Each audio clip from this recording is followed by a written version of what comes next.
থেকে আমি ডাক্তারদের সাথে কথা বলে শুনতে পেয়েছি যে ওনার কানের নিচে গুলি লেগেছে এবং সেই গুলিটা বের হয়েছে, কিন্তু ওখানে গুলি লাগার কারণে ওই একটা অংশ হাড্ডিটা ভেঙে গেছে, ওটা মাথার ভিতরে রয়ে গেছে। আমি শুনতে পাচ্ছি যে তার মাথায় যেন ইনফেকশন না হয়, তাহলে সেই জন্য তার মাথার খুলি বের করে রাখতে হবে যেন ইনফেকশন না হয়, এরকম একটা কথা শুনে আসছি। আসলে আমরা দেখেন, আমরা জুলাই আগস্ট ছাত্র নাগরিক অভ্যুত্থান করতে গিয়ে আমাদের অসংখ্য ভাইকে, অসংখ্য বোনকে আমরা হারিয়েছি। আমাদের এই সরকার ক্ষমতায় আসছে, সেখানে আমাদের বাইরে নিরাপদ না, বাংলাদেশ আজ অনিরাপদ শহরের নগরীতে পরিণত হয়েছে। আজকে যে ওসমান হাদির যে অবস্থা, তিনি কিন্তু কিছুদিন আগেই তার ফেসবুকে একটা স্ট্যাটাস দিয়েছিলেন যে তার পরিবার, তার ওয়াইফকে দর্শন করা হবে, তার মা বোনকে দর্শন করা হবে এবং তাকে হত্যা করা হবে, এবং তিনি স্ট্যাটাস দিয়েছেন, হাজার হাজার মানুষ দেখেছে। তো অত্যন্ত লজ্জা লাগে, দুঃখ লাগে।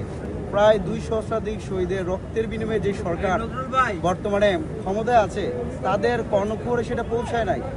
যদি সরকার সেটা দেখতো, তাহলে একজন ইনকলাব মঞ্চের মুখপাত্র বা বাংলাদেশের রাজনীতি, বাংলাদেশ পন্থার যারা রাজনীতি করছে, জাতীয়তাবাদের রাজনীতি যারা করছে, সেই ওসমান হাদির আজকের এই ভয়াবহ অবস্থা হতো না।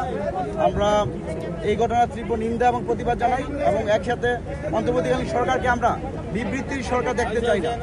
যে কোনো ঘটনা ঘটলেই আমরা দেখতে পাই অন্তর্বর্তীকালীন সরকার বিবৃতির মধ্যে সীমাবদ্ধ থাকে।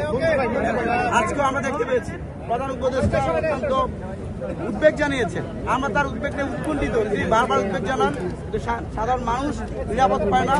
আমরা দেশবাসীর কাছে ওসমান হাদির জন্য দোয়া চাই, আল্লাহ যেন আমার ভাইকে দ্রুত সুস্থ করে আমাদের। ধন্যবাদ।